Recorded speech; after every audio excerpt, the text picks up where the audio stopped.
Hi ನಮಸ್ಕಾರ, welcome back to my YouTube channel Sarita Sannidhi logs YouTube ಚಾನಲ್ಗೆ ನಿಮ್ಮೆಲ್ಲರಿಗೂ ಸಹ ಪ್ರೀತಿಯ ಸುಸ್ವಾಗತ.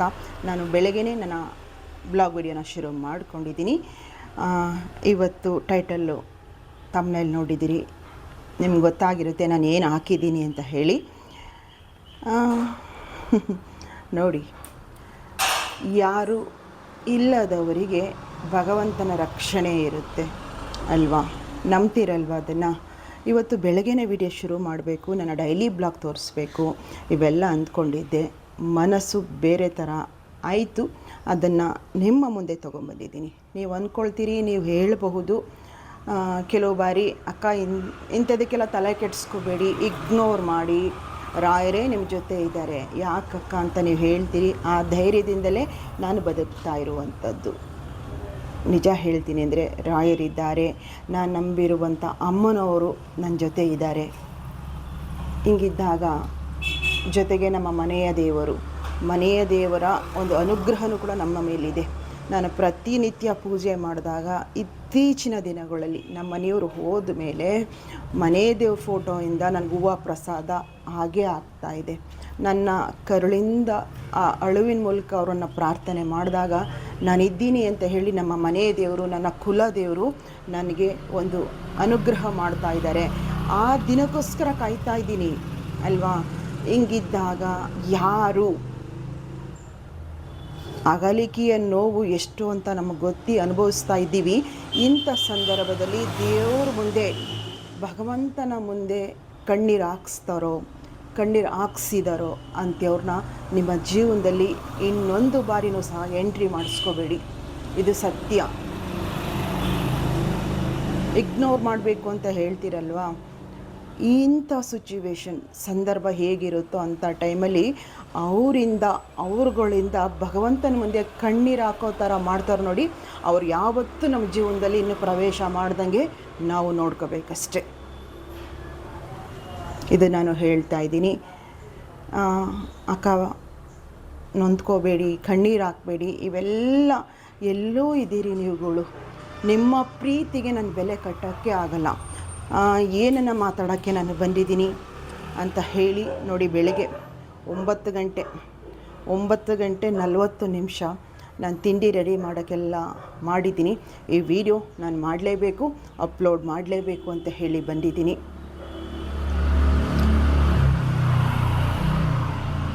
ಎಷ್ಟರ ಮಟ್ಟಿಗೆ ಕುಗ್ಸೋಕ್ಕೆ ಪ್ರಯತ್ನ ಪಡ್ತೀರಿ, ಎಷ್ಟರ ಮಟ್ಟಿಗೆ ತುಳಿಯೋಕ್ಕೆ ಪ್ರಯತ್ನ ಪಡ್ತೀರಿ. ನನ್ನ ಪಕ್ಕ ದೈಹಿಕವಾಗಿ ನಮ್ಮ ಮನೆಯವರು ಇದ್ದಿದ್ರೆ ಅದು ಬೇರೆ ಥರನೇ ಇರ್ತಾಯಿತ್ತು. ನನ್ನ ತಂದೆ ಇದ್ದಿದ್ದರೂ ಬೇರೆ ಥರ ಇರ್ತಾಯಿತ್ತು. ಹೌದು, ಇದ್ದಾರೆ, ಇಲ್ಲೇ ಎಲ್ಲೋ ಇದ್ದಾರೆ.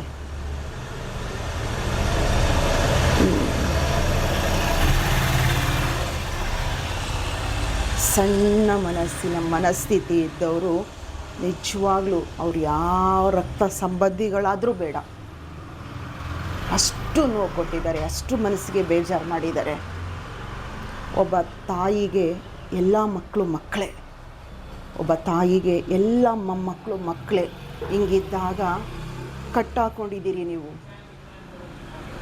ಇಲ್ಲಿಗೆ ಬಂದರೆ ಅಲ್ಲಿಗೆ ಬರೋ ಹಾಗಿಲ್ಲ. ಇದು ನಿಮ್ಮ ಸಣ್ಣತನ. ನನ್ನ ಮಕ್ಕಳನ್ನ ಮಾತಾಡ್ಸೋ ಹೋಗಿಲ್ಲ ಅಂತ ಹೇಳಿ ಕಟ್ಟಾಕೊಂಡಿದ್ದೀರಿ. ಸಮಾಜಕ್ಕೆ ಗೊತ್ತಾಗುತ್ತೆ, ಸದ್ಯದಲ್ಲೇ ಎಲ್ಲ ಗೊತ್ತಾಗುತ್ತೆ.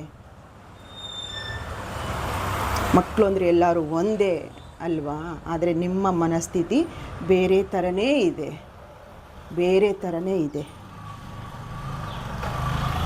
ಒಬ್ಬ ಅಜ್ಜಿ ಆದವ್ರನ್ನ ಮೊಮ್ಮಕ್ಕಳನ್ನ ಮಾತಾಡಿಸ್ಬೇಡ, ಅಲ್ಲಿಗೆ ಹೋಗಬೇಡ, ಅಲ್ಲಿಗೆ ಹೋದರೆ ನಮ್ಮ ಮನೇಲಿ ಇರೋ ಹಾಗಿಲ್ಲ ಅಂತ ಹೇಳಿ ತಾಕಿ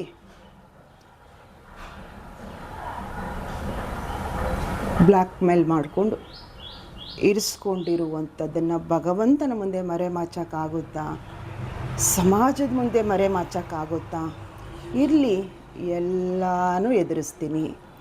ಏನು ಬರುತ್ತೋ ಎಲ್ಲನೂ ಎದುರಿಸ್ಕೊಂಡು ಹೋಗ್ತೀನಿ. ಯಾರ್ಯಾರನ್ನ ಎತ್ಕಟ್ಟಿ ಸಾಲ ಮಾಡದಿರೋರು ಈ ಪ್ರಪಂಚದಲ್ಲಿ ಯಾರೂ ಇಲ್ಲ. ಅದನ್ನು ನಿಭಾಯಿಸುವಂಥ ಶಕ್ತಿನ ಭಗವಂತ ನನಗೆ ಕೊಟ್ಟಿದ್ದಾರೆ.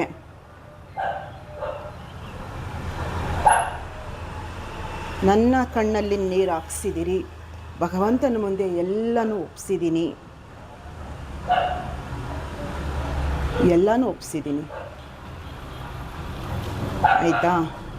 ನಮ್ಮ ಒಂದು ಏನು ಮನಸ್ಸಿನಲ್ಲಿ ಒಂದು ಒಡನಾಟ ಇಟ್ಕೊಂಡಿದ್ದೀವಿ.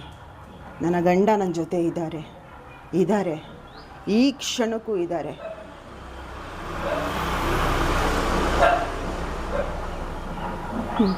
ನನ್ನ ಗಂಡ ಓಡಾಡಿಸ್ತಾ ಇರೋ ಕಾರಲ್ಲಿ ನೀವು ಓಡಾಡ್ತಾ ಇದ್ದೀರಾ. ನಾನು ನನ್ನ ಮಕ್ಕಳು ಹೀಗೆ ಒಂದು ಕಾರ್ಯಕ್ರಮಕ್ಕೆ ಹೋಗ್ತೀವಿ. ನಾನು ನನ್ನ ಮಗ ನಡ್ಕೊಂಡು ಹೋಗ್ತಾ ಇರ್ತೀವಿ. ನಾವು ನೋಡಲಿ ಅಂತ ಹೇಳಿ ಯಾರ್ದೋ ಕಂಡೋರು ಕಾರ್ ಇಸ್ಕೊಂಡು ಬಂದು ಹೆಂಡ್ತಿನ ಮುಂದೆ ಕೂರಿಸ್ಕೊಂಡು ನೋಡಿಕೊಂಡು ಮುಂದೆ ಬರ್ರಂತ ಹೋಗೋದನ್ನ ನನ್ನ ಗಂಡ ಇದ್ದಾಗ ಮಾಡೋರಿ. ಈಗಲ್ಲ ಅದು ಮಾಡೋದು. ಮಾಡಿ ಮಾಡಿ ಮಾಡಿ ತುಂಬಿಸ್ಕೊಳ್ಳಿ, ಕೊಡೋಣ, ತುಂಬಿಸ್ಕೊಳ್ಳಿ. ನಿಮ್ಮ ಸಣ್ಣತನ, ನಿಮ್ಮ ಸಣ್ಣ ಮನಸ್ಥಿತಿ ಭಗವಂತನಿಗೆ ಅರ್ಥ ಆಗುತ್ತೆ. ಭಗವಂತ ಎಲ್ಲನೂ ಗಮನಿಸ್ತಾ ಇದ್ದಾರೆ. ನನ್ನ ಈ ಚಾನಲ್ ನನಗೊಂದು ಒಳ್ಳೆಯ ಪ್ಲಾಟ್ಫಾರ್ಮ್. ನಾನು ಎಲ್ಲನೂ ಹೇಳ್ಕೊಳ್ತೀನಿ. ಅದನ್ನು ತಡೆಯೋ ಶಕ್ತಿ ನಿಮ್ಗೆ ಯಾರಿಗೂ ಇಲ್ಲ. ಯಾಕಿಷ್ಟು ಮಾತಾಡ್ತಾ ಇದ್ದೀನಿ? ಬೆಳಗ್ಗೆನೆ ನಾನು ಇಷ್ಟು ಯಾಕೆ ನೊಂದ್ಕೊಂಡು ಮಾತಾಡ್ತಾ ಇದ್ದೀನಿ?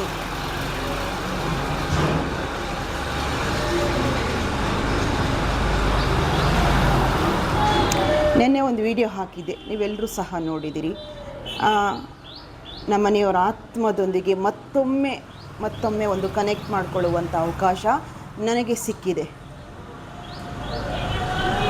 ಅವರು ಎಲ್ಲೋ ಇದ್ದಾರೆ, ಡೆಲ್ಲಿಲಿರುವಂಥವ್ರವರು. ಮೇಡಮ್, ನೀವು ಸರ್ ಜೊತೆ ಇನ್ನೊಂದು ಸಲ ಮಾತಾಡಿ, ವರ್ಷ ಆಯ್ತಲ್ಲ, ನೀವು ಇನ್ನೊಂದು ಸಲ ಅವ್ರನ್ನ ಕನೆಕ್ಟ್ ಮಾಡ್ಕೊಳ್ಳಿ ಅಂತ ಹೇಳಿ ಎಲ್ಲೋ ಇರೋರು ಒಂದು ಅನುಕಂಪದ ಮೇಲೆ, ಒಂದು ಗೌರವದಿಂದ ನಮ್ಮ ಜೊತೆ ಮಾತಾಡ್ತಾರೆ. ನೀವುಗಳಂತೂ ನನ್ನನ್ನು ಎಷ್ಟು ಪ್ರೀತಿಸ್ತೀರಾ ಅಂತ ನನಗೆ ಗೊತ್ತಿದೆ. ಸುಮ್ಮನೆ ಈ ಸಂಬಂಧಗಳು ಅನ್ನೋದು ಎಲ್ಲ ಟೊಳ್ಳು ಸುಳ್ಳು ಎಲ್ಲ ನಾಟಕಗಳ ಮಧ್ಯೆ ನಡೀತಾ ಇದೆ ಅಂತ ನನಗೆ ಅನ್ನಿಸ್ತಾ ಇದೆ. ಯಾಕಿಷ್ಟು ಮಾತಾಡ್ತಾ ಇದ್ದೀನಿ ಅಂತ ಹೇಳ್ತೀನಿ. ನೆನ್ನೆ ಒಂದು ಕಮೆಂಟ್ ಬಂದಿದೆ ನನ್ನ ವಿಡಿಯೋಗೆ. ಆ ಕಮೆಂಟನ್ನು ಹಾಕ್ತೀನಿ, ಅರ್ಥ ಆಗುತ್ತಾ ನಿಮಗೆ? ನನಗೆ ಅದೇನು ಅಂತ ಹೇಳಿ. ನನಗಂತೂ ಚೂರು ಎಲ್ಲ ಅರ್ಥ ಆಯಿತು, ಪೂರ್ತಿಯಾಗಿ ಅರ್ಥ ಆಗಿಲ್ಲ. ಆ ಕಮೆಂಟನ್ನು ದೊಡ್ಡದಾಗಿ ಹಾಕ್ತೀನಿ. ಈಗ ಆ ಕಮೆಂಟನ್ನು ಓದಿ ನಿಮಗೇನು ಅರ್ಥ ಆಗುತ್ತೆ ನನಗೆ ಈ ವಿಡಿಯೋ ಕೆಳಗಡೆ ಕಮೆಂಟ್ ಮಾಡಿ, ಆಯಿತಾ? ನನಗೆ ಅರ್ಥ ಆಯಿತು, ಅದು ಯಾರು ಅಂತ ಅರ್ಥ ಆಯಿತು. ಆ ಹೆಸರಿನಲ್ಲಿ 1000 ಜನ ಇರಬಹುದಲ್ವಾ? ಹೆಸರಿಗೆ ನಾನು ಆ ಹೆಸರು ನೋಡಿದ ತಕ್ಷಣ ಆ ವ್ಯಕ್ತಿನೇ ಅಂತ ನಾನು ಅಂದ್ಕೊಳ್ಳುವಷ್ಟು ದಡ್ಡಿ ಅಲ್ಲ. ಅವ್ರ ಪ್ರಕಾರ ಅವ್ರ ಹೆಂಡತಿ ಮೇಧಾವಿನೇ ಇರಬಹುದು. ಪ್ರಪಂಚದಲ್ಲಿರೋ ಬುದ್ಧಿವಂತಿಕೆ ಎಲ್ಲ ಅವ್ರ ಹೆಂಡತಿ ತಲೆಯಲ್ಲೇ ಇರಬಹುದು. ಆದರೆ ಭಗವಂತ ನಮಗೂ ಇಷ್ಟು ಕೊಟ್ಟಿದ್ದಾರೆ, ಆಯ್ತಲ್ವಾ? ಆ ಹೆಸರಲ್ಲಿ ಬಂದಿದೆ ಅಂದ ತಕ್ಷಣ ನಾನು ಆ ವ್ಯಕ್ತಿನೇ ಅಂತ ಅಂದ್ಕೊಳ್ಳೋಕ್ಕಾಗಲ್ಲ ಅಂತ ಹೇಳಿ ಗೂಗಲಲ್ಲಿ ಒಂದು ಅವಕಾಶ ಇದೆ ನಮಗೆ. ಆ ಜಿಮೇಲ್ ಯಾರು ಕ್ರಿಯೇಟ್ ಮಾಡಿರೋದು, ಯಾವ ಲೊಕೇಶನಿಂದ ಕ್ರಿಯೇಟ್ ಮಾಡ್ಕೊಂಡಿದ್ದಾರೆ, ಯಾವ ವರ್ಷ ಆ ಜಿಮೇಲ್ನ ಕ್ರಿಯೇಟ್ ಮಾಡ್ಕೊಂಡಿದ್ದಾರೆ ಅನ್ನೋದು ಎಲ್ಲ ಸಹ ನಾವು ತಿಳ್ಕೊಬಹುದು. ಕ್ಷಣ ಮಾತ್ರದಲ್ಲಿ ತಿಳ್ಕೊಬಹುದು. ಆಗ ತಕ್ಷಣ ನೋಡ್ತೀವಿ, ಚೆಕ್ ಮಾಡ್ತೀನಿ, ಅದು ಯಾರ ಹೆಸರು, ಯಾವ ಊರಿನವರು ಅಂತ ನನಗೆ ಗೊತ್ತಾಗಬೇಕಿತ್ತು. ಅದನ್ನು ಕಂಡಿಡ್ಕೊಳ್ತೀನಿ. ನೋಡಿ, ಮೊದಲು ಹಾಕಿದ್ದು ಓದಿದ್ರಿ ಅಲ್ವಾ? ಇನ್ನೊಂದು ನಾವು ಕಂಡಿಡಿದ ಮೇಲೆ ಆ ಜಿಮೇಲ್ ಕ್ರಿಯೇಟ್ ಮಾಡ್ಕೊಂಡಿದ್ದಾರಲ್ಲ, ಎಷ್ಟನೇ ವರ್ಷದಲ್ಲಿ ಕ್ರಿಯೇಟ್ ಮಾಡ್ಕೊಂಡಿದ್ದಾರೆ, ಯಾರು ಏನು ಅನ್ನೋದನ್ನು ಕೂಡ ಕಂಡುಹಿಡಿಯಬಹುದು. ಅದು ಹಾಕ್ತೀನಿ, ನೋಡ್ಕೊಳ್ಳಿ. ಹೆಸರು ನೋಡಿ ಯಾವ ಊರಿಂದ ಅಂತ ಹೇಳಿ. ಅಷ್ಟು ಸಾಕಲ್ವಾ ನಿಮ್ಮ ಸಣ್ಣತನಕ್ಕೆ ನಾವು ಗೊತ್ತು ಮಾಡ್ಕೊಳ್ಳೋದನ್ನು? ಏನು ಕಾಮಿಡಿ! ನನ್ನ ಗಂಡನಿಗೆ ಹೆಮ್ಮೆಯಿಂದ ಹೇಳ್ಕೊಳ್ತೀನಿ, ನಮ್ಮ ಇಂಡಿಯಾದಲ್ಲಿರುವ ಎಲ್ಲ ಭಾಷೆನೂ ಬರ್ತಿತ್ತು. ನಿರ್ಗಳವಾಗಿ ಮಾತಾಡ್ತಾಯಿದ್ರು. ಯಾವತ್ತೂ ತಲೆ ತೂಗಿಲ್ಲ, ಯಾವತ್ತೂ ನನಗೆಲ್ಲ ಬರುತ್ತೆ ಅಂತ ಆ ಮನುಷ್ಯ ಅಂದ್ಕೊಂಡೇ ಇಲ್ಲ. ನಮ್ಮ ಊರಲ್ಲಿ ನನ್ನ ತಂಗಿ, ನನ್ನ ತಮ್ಮ, ನನ್ನ ಅಪ್ಪ ಮೇಯ್ನಾಗಿ ಎಲ್ಲ ಭಾಷೆನೂ ಬರುತ್ತೆ, ಒಂದು ಚೂರಾದರೂ ಅವರಿಗೆ ಅಹಂಕಾರ ಅನ್ನೋದು ಇಲ್ವಲ್ಲ ಅಂತ ಹೇಳ್ತಿದ್ರು. ಎಲ್ಲ ಲ್ಯಾಂಗ್ವೇಜು ನಮ್ಮ ಇಂಡಿಯಾದಲ್ಲಿ ಎಷ್ಟು ಭಾಷೆ ಇದೆಯೋ ಎಲ್ಲನೂ ಚೆಂದ ಮಾತಾಡ್ತಿದ್ರು. ಅಂಥ ವ್ಯಕ್ತಿ ಒಂದು ದಿನನೂ ತಲೆ ತೂಗಲಿಲ್ಲ, ಮತ್ತೊಬ್ಬರ ಬಗ್ಗೆ ಅವೇಳನಕಾರಿಯಾಗಿ ಮಾತಾಡಿಲ್ಲ. ನೀವುಗಳು ಅರೆ ವಿದ್ಯೆ ಅನ್ನೋದು ಇಲ್ಲ, ಒಂದೊಂಚೂರು ಅರೆ ಬರೆ ಗೊತ್ತಿರೋರು ನೀವೇ ಈ ಥರ ಮೆಸೇಜ್ ಹಾಕ್ತಿರಲ್ಲ, ಹೆಂಗೆ ಅನ್ನಿಸ್ಬೇಕು? ಕಾಮಿಡಿ, ನಾನು ಕಾಮಿಡಿ ಅಲ್ಲ, ನೀವು ದೊಡ್ಡ ಕಾಮಿಡಿಯನ್ನು. ನೋಡಿ ಆ ಮೆಸೇಜನ್ನ ಓದಿ. ಮೋದಿನೋ ಅದು ಗೊತ್ತಿಲ್ಲ, ಅದು ಟೈಪ್ ಮಾಡೋಕ್ಕೆ ಬಂದಿದೆಯೋ ಇಲ್ವೋ ಗೊತ್ತಿಲ್ಲ. ನನ್ನ ಮನಸ್ಥಿತಿಗೆ ಬಿಟ್ಟಂಥದ್ದು. ನಾವು ಬೇಡ ಅಂತ ಬಿಟ್ಟ ಮೇಲೆ ನಮ್ಮ ಸ್ಟೇಟಸ್ಗಳನ್ನ ನೋಡಲ್ಲ ಅಂತ ಆ್ಯಕ್ಟಿಂಗ್ ಮಾಡುವಾಗ ನೀವೆಲ್ಲರೂ ನನ್ನ ಚಾನಲ್ ವಿಡಿಯೋ ಯಾಕೆ ನೋಡ್ತೀರಿ? ಏನು ಹಾಕಿದ್ದೀನಿ ಅಂತ ಕ್ಯೂರಿಯಾಸಿಟಿನ? ಏನು ಮಾಡ್ತಾ ಇದ್ದಾರೆ ಮಕ್ಕಳು, ನಾವೆಲ್ಲ ಏನು ತಿಂತಾ ಇದ್ದೀವಿ, ಏನು ಊಟ ಮಾಡ್ತಾ ಇದ್ದೀವಿ, ಗಂಜಿ ಕುಡಿತಾ ಇದ್ದೀವಾ, ಅಂಬ್ಲಿ ಕುಡಿತಾ ಇದ್ದೀವಾ ಅನ್ನೋ ನೋಡುವಂತಹ ಒಂದು ಕಾತುರತೆ ನಿಮ್ಮ ಸಣ್ಣ ಮನಸ್ಸಿಗೆ ಇರುವಂಥದ್ದು ಅಲ್ವಾ? ಅದಕ್ಕೆ ನೋಡೋದು. ಏನೋ ಇಷ್ಟು ದಿನ ಕದ್ದು ಮುಚ್ಚಿ ನನ್ನ ವಿಡಿಯೋ ನೋಡ್ತಾ ಇವತ್ತೇನೋ ಒಂದು ಕಮೆಂಟ್ ಬಂದ್ಬಿಡ್ತು, ಆ ಕಮೆಂಟ್ಗೆ ಅರ್ಥ ಗರ್ಭಿತನೇ ಇಲ್ಲ. ನೋಡಿ, ನನ್ನ ಚಾನಲ್ನ ನೋಡುವಂಥವ್ರು ಆ ಕಮೆಂಟನ್ನು ಓದಿ, ಏನು ಅರ್ಥ ಇದೆ ಅಂತ ಹೇಳಿ. ನಾನು ಆತ್ಮ ಜೊತೆ ಕನೆಕ್ಟ್ ಮಾಡ್ಕೊಳ್ತಾ ಇರೋದು ಕಾಮಿಡಿ ಅಂತೆ, ಮೋಡಿ ಅಂತೆ. ಅದನ್ನು ಅರ್ಥ ಇದೆಯಾ? ಬರುತ್ತಾ? ಹಿಂದಿನಾದರೂ ಪೂರ್ತಿಯಾಗಿ, ಇಂಗ್ಲೀಷಾದ್ರು ಪೂರ್ತಿ ಬರುತ್ತಾ? ಅಚ್ಚುಕಟ್ಟಾಗಿ ಕನ್ನಡನಾರು ಬರುತ್ತಾ? ನೀವೇನೇನು ಮಾಡ್ತಾಯಿದ್ದೀರೋ ಮಾಡ್ಕೊಳ್ಳಿ, ಏನೇನು ಮಾತಾಡ್ತಾ ಇದ್ದೀರೋ ನನ್ನ ಬೆನ್ನಿಂದೆ ಮಾತಾಡ್ಕೊಳ್ಳಿ, ಏನೇನು ಮಾಡಬೇಕು ಅಂತ ಇದ್ದೀರಾ ಮಾಡ್ಕೊಳ್ಳಿ. ಎದುರಿಸ್ತೀನಿ, ಧೈರ್ಯವಾಗಿರ್ತೀನಿ.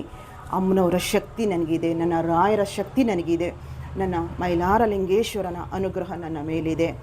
ತಡ ಆದರೂ ಸಹ ಭಗವಂತ ದುಪ್ಪಟ್ಟು ಅನುಗ್ರಹ ಕೊಡ್ತಾರೆ.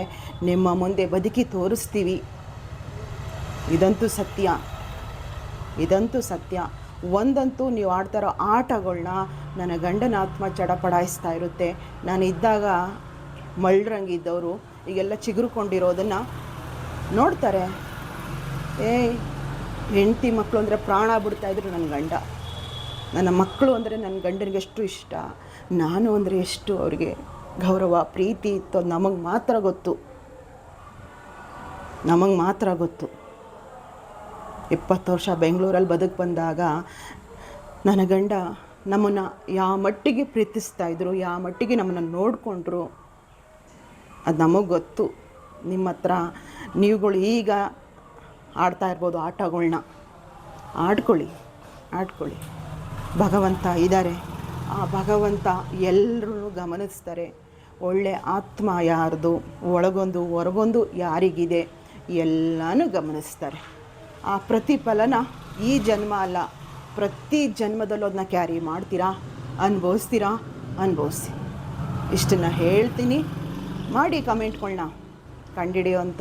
ನೀವು ಬೇರೆ ಹೊಸದಾಗಿ ಜಿಮೇಲ್ಗಳನ್ನ ಕ್ರಿಯೇಟ್ ಮಾಡ್ಕೊಂಡು ಬಂದು ಏನೇನು ಕಮೆಂಟ್ ಮಾಡ್ತೀರೋ ಮಾಡಿ. ಅದು ಎಲ್ಲಿಂದ ಬಂದಿದೆ, ಯಾರು ಮಾಡಿದ್ದಾರೆ ಅಂತಲೂ ಕೂಡ ತಿಳ್ಕೊಬಹುದು. ಸುಲಭವಾಗಿ ನಾವು ತಿಳ್ಕೊಬಹುದು. ಎಲ್ಲಿಂದ ಬಂದಿದೆ, ನಿಮ್ಮ ಹೆಸರು, ನಿಮ್ಮ ಡೀಟೇಲ್ಸ್ ಪೂರ್ತಿ ತಿಳ್ಕೊಬಹುದು. ನಿನಗೆ ಹಿಂದಿ ಬರುತ್ತೋ ಇಂಗ್ಲೀಷ್ ಬರುತ್ತೋ ಎಲ್ರಿಗೂ ಒಂದು ಸ್ವಲ್ಪ ಟ್ಯೂಷನ್ ಆದರೂ ಮಾಡ್ಕೊಳ್ಳಿ, ಸಂಪಾದನೆನಾರು ಆಗುತ್ತೆ.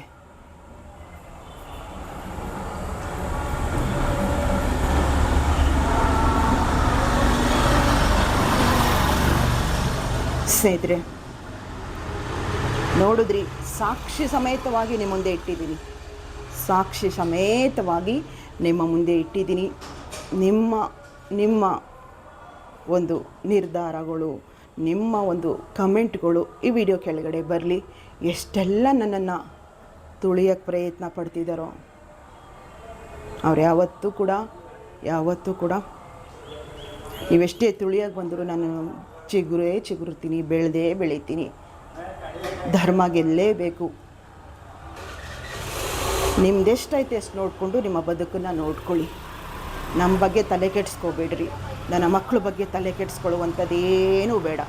ನಿಮಗಿದ್ರೆ ಗಂಟು ಅದು ನಿಮಗೆ, ನನಗೇನೂ ಬೇಡ. ಒಂದು ಎಳ್ಳು ಮನೆಯೂ ಬೇಡ. ನನ್ನ ಗಂಡ ಇಟ್ಟೋಗಿರೋದೇ ಸಾಕು ನಮಗೆ ಬದುಕೋದಕ್ಕೆ. ತುಂಬಾ ಜಾಸ್ತಿನೇ ಆಯಿತು ನಮಗೆ. ಯಾವೊಂದು ಋಣ ನನ್ನ ಹತ್ರ ಇಲ್ಲ. ಮಂಡುವಾದ ನೀವೆಷ್ಟು ಮಾಡ್ತೀರೋ ಅದಕ್ಕೆ ಎರಡರಷ್ಟು ನಾನು ಕೂಡ ಮಾಡ್ತೀನಿ. ಇದಂತೂ ಸತ್ಯ. ಸ್ನೇಹಿತರೆ, ನೋಡಿ, ನಾನು ತುಂಬ ಇಗ್ನೋರ್ ಮಾಡೋಕ್ಕೆ ಪ್ರಯತ್ನ ಪಡ್ತೀನಿ. ಕೆಲವು ಬಾರಿ ಹೇಳಿ ನನ್ನ ಪಾಡಿ ನನ್ನ ಕೆಲಸದ ಕಡೆ ಗಮನ ಕೊಡಬೇಕು, ನಂದೇನೈತೆ ಅದು ನೋಡ್ಕೋಬೇಕು ಅಂತಲೇ ಹೋಗ್ತೀನಿ. ಆದರೂ ಬಿಡ್ತಿಲ್ಲ.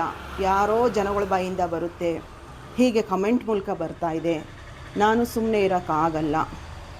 ಸುಮ್ಮನೆ ಇರೋಕ್ಕೆ ನನ್ನ ಕೆಲ ಶಕ್ತಿ ಇಲ್ಲ. ಏಟಿಗೆ ಎದೆ ರೇಟು ಮಾತಿನ ಮೂಲಕ ನನ್ನ ಚಾನಲ್ ಮೂಲಕ ಬಂದೇ ಬರುತ್ತೆ. ನಿಮ್ಮಂಥವ್ರು 1000 ಜನ ಬಂದರೂ ಸಹ ಏನೂ ಮಾಡೋಕ್ಕಾಗಲ್ಲ. ಮೊದಲು ಒಳ್ಳೆ ಭಾಷೆನ ಕಲ್ತ್ಕೊಳ್ರಿ. ಒಂದು ಅರ್ಥಗರ್ಭಿತವಾಗಿ ಕಮೆಂಟ್ಗಳನ್ನ ಮಾಡಿ, ಓದೋಕ್ಕೂ ಒಂಥರ ಇದಾಗಬಹುದು. ಎಲ್ಲೆಲ್ಲಿ ಅವಕಾಶ ಸಿಗುತ್ತೋ ಭಗವಂತ ನನಗೆ ಕೊಡ್ತಾ ಇರುವಂಥದ್ದು. ನನ್ನ ಗಂಡನ ಆತ್ಮ ಜೊತೆ ನಾನು ಮಾತಾಡ್ಕೊಳ್ತೀನಿ. ಅದನ್ನು ನನ್ನ ನಂಬಿಕೆ. ನೀವ್ಯಾರು ಟೀಕೆ ಮಾಡೋಕ್ಕೆ ನಿಮ್ಗೆ ತಾಕತ್ತಿದೆಯಾ? ಖರ್ಚು ಮಾಡಿ ಮಾಡ್ಕೊಳ್ಳೋಕೆ ತಾಕತ್ತಿದೆಯಾ ನಿಮಗೆ? ಮೊದಲು ಅದ್ರ ಬಗ್ಗೆ ಯೋಚನೆ ಮಾಡ್ಕೊಳ್ಳಿ ನೀವು. ಸ್ನೇಹಿತರೆ, ನೆಕ್ಸ್ಟ್ ನನ್ನ ಡೈಲಿ ಬ್ಲಾಗೊಂದಿಗೆ ಬರ್ತೀನಿ. ನೀವು ತುಂಬ ಕಮೆಂಟ್ ಬರುತ್ತೆ ಅಂತೀರಿ. ನೀವು ಪರ್ಸ್ನಲ್ ವಿಷಯಗಳನ್ನ ಸೋಷಿಯಲ್ ಮೀಡ್ಯಾದಲ್ಲಿ ಶೇರ್ ಮಾಡಬೇಡಿ ಅಂತ ಹೇಳ್ತೀರಿ. ಯಾವುದು ಅತಿ ಪರ್ಸ್ನಲ್ ಖಂಡಿತ ಆದರೂ ಏಟಿಗೆ ರೇಟು ಡೈರೆಕ್ಟಾಗಿ ಕೊಡ್ತೀನಿ. ಕಮೆಂಟ್ ಬಂದಿದೆ ನನಗೆ, ನನ್ನ ವೀಡಿಯೋಗೆ ಕಮೆಂಟು ಯಾರು ಮಾಡಿದ್ದಾರೆ, ಯಾರು ಕಳ್ಳರು, ಕದ್ದು ಮುಚ್ಚಿ ನನ್ನ ವಿಡಿಯೋ ನೋಡೋ ಕಳ್ಳರಿಗೆ ನೇರವಾಗಿ ವಿಡಿಯೋ ಮೂಲಕನೇ ಅವ್ರಿಗೆ ನನ್ನ ಉತ್ತರನ ಕೊಟ್ಟಿದ್ದೀನಿ. ಆ ಕಮೆಂಟಲ್ಲೂ ಸಹ ಕಮೆಂಟ್ ಮಾಡಿದ್ದೀನಿ. ನೋಡಿ, ನೀವು ಆ ಒಂದು ಐಡಿಗೆ, ಆ ಒಂದು ಜಿಮೇಲ್ಗೆ ನೀವುಗಳು ಹುಡುಕಿ ಆ ವ್ಯಕ್ತಿಗೆ ಏನು ಹೇಳೋಕ್ಕೆ ಸಾಧ್ಯ, ನೀವು ಅದನ್ನು ಹೇಳಿ. ನನ್ನನ್ನು ಪ್ರೀತಿಸುವಂಥವ್ರು ಬರಲಾ. ನೆಕ್ಸ್ಟ್ ನನ್ನ ಡೈಲಿ ಬ್ಲಾಗೊಂದಿಗೆ ಖಂಡಿತ ಒಳ್ಳೆ ರೆಸಿಪಿಗಳನ್ನ ಮತ್ತು ಒಳ್ಳೆ ಕಂಟೆಂಟೊಂದಿಗೆ ನನ್ನ ಡೈಲಿ ಬ್ಲಾಗ್ನ ಶುರು ಮಾಡ್ತೀನಿ. ನೀವೇನು ನಿರೀಕ್ಷೆ ಮಾಡಿದ್ದೀರೋ ನನ್ನ ಇನ್ಸ್ಟಾ ಪೇಜಲ್ಲೂ ಸಹ ಅಕ್ಕ ಈ ಅನುಷ್ಠಾನ ಹೇಳ್ಕೊಡಿ, ಈ ಪೂಜೆ ಹೇಳ್ಕೊಡಿ ಅಂಥ ವೀಡಿಯೋಗಳು ಖಂಡಿತ ತಗೊಬರ್ತೀನಿ. ಭಗವಂತ ನಮ್ಮ ಜೊತೆ ಇದ್ದಾಗ, ಭಗವಂತ ಏನೋ ಒಂದು ನಮಗೆ ಒಂದು ಒಳ್ಳೆಯ ಕೆಲಸನ ನೇಮಿಸಿ ಬಿಟ್ಟಿದ್ದಾಗ ಅದನ್ನು ಈ ಜನ್ಮದಲ್ಲಿ ಪರಿಪೂರ್ಣವಾಗಿ ಖಂಡಿತ ನಾನು ಮಾಡ್ತೀನಿ. 100ರಲ್ಲಿ ಒಬ್ರಿಗೂ ಏನೋ ಒಂದು ಒಳ್ಳೆಯದಾಯಿತು ಅಂದರೆ ನನ್ನ ಜನ್ಮ ಸಾರ್ಥಕ ಅಂತ ನಾನು ಯಾವತ್ತೂ ಭಾವಿಸ್ತೀನಿ. ಯೂಟ್ಯೂಬ್ ಚಾನಲ್ ಅನ್ನೋದು ನನ್ನ ಅದ್ಭುತವಾದ ಒಂದು ಕುಟುಂಬ ಅಂತ ನಾನು ಯಾವತ್ತೂ ಕೂಡ ಅಂದ್ಕೊಳ್ತೀನಿ. ಅದನ್ನು ಮರೆಯೋದೇ ಇಲ್ಲ. ಆಯಿತಾ? ನೆಕ್ಸ್ಟ್ ಒಳ್ಳೊಳ್ಳೆ ರೆಸಿಪಿಗಳು, ಒಳ್ಳೆ ಕಂಟೆಂಟು, ಒಳ್ಳೆ ಆಧ್ಯಾತ್ಮಿಕ ಚಿಂತನೆಗಳೊಂದಿಗೆ ನಿಮ್ಮ ಮುಂದೆ ಬರ್ತಾ ಹೋಗ್ತೀನಿ. ಲಾಸ್ಟ್ವರೆಗೂ ವಿಡಿಯೋ ನೋಡಿದ ನಿಮ್ಮೆಲ್ಲರಿಗೂ ಕೂಡ ನಿಮ್ಮ ಸನ್ನಿಧಿ ಕಡೆಯಿಂದ ಪ್ರೀತಿಯ ಧನ್ಯವಾದಗಳು. ನಿಮ್ಮ ಪ್ರೀತಿಯ ಕಮೆಂಟ್ಗಳು, ಲೈಕ್ಗಳು ಈ ವಿಡಿಯೋಗೆ ಬರಲಿ ಅಂತ ಕೇಳ್ಕೊಳ್ತಾ ಬರಲಾ. ನೆಕ್ಸ್ಟ್ ವಿಡಿಯೋದಲ್ಲಿ ಸಿಗ್ತೀನಿ. ನಮಸ್ಕಾರ.